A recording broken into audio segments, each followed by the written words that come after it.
ആർക്കാണ് ഇഷ്ടമുള്ളത് ചോദിക്കാൻ പറ്റണത്? ആർക്കാണ് ഇഷ്ടമുള്ളത്? എല്ലാവർക്കും ഇഷ്ടമുള്ളത് ചോദിക്കാൻ പറ്റത്തില്ല. ആർക്കാണ് ഇഷ്ടമുള്ളത് ചോദിക്കാൻ പറ്റണത്? യഥാർത്ഥ ശിഷ്യനെ പറ്റത്തുള്ളൂ. ആരാണ് യഥാർത്ഥ ശിഷ്യൻ? വചനത്തിൽ നിലനിൽക്കുന്നവൻ.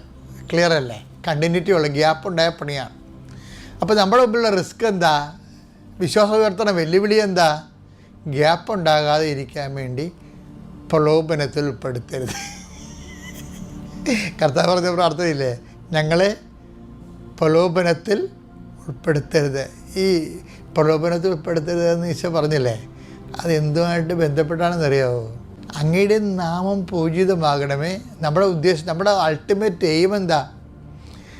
അങ്ങയുടെ നാമം പൂജിതമാകണമേ, അങ്ങയുടെ രാജ്യം വരണമേ, അങ്ങയുടെ തിരുമനസ് സ്വർഗത്തിലെ പോലെ ഭൂമിയിലും ആകണമേ. അതായത് അങ്ങയുടെ തിരുമനസ് നിറവേറ്റാനാണ് എൻ്റെ മൻഡേറ്ററി ആയിട്ട് എനിക്ക് ഒതുക്കുന്ന മിഷൻ. അതാണ് അങ്ങയുടെ തിരുമനസ് നിറവേറ്റിക്കൊണ്ട് ജീവിക്കുക.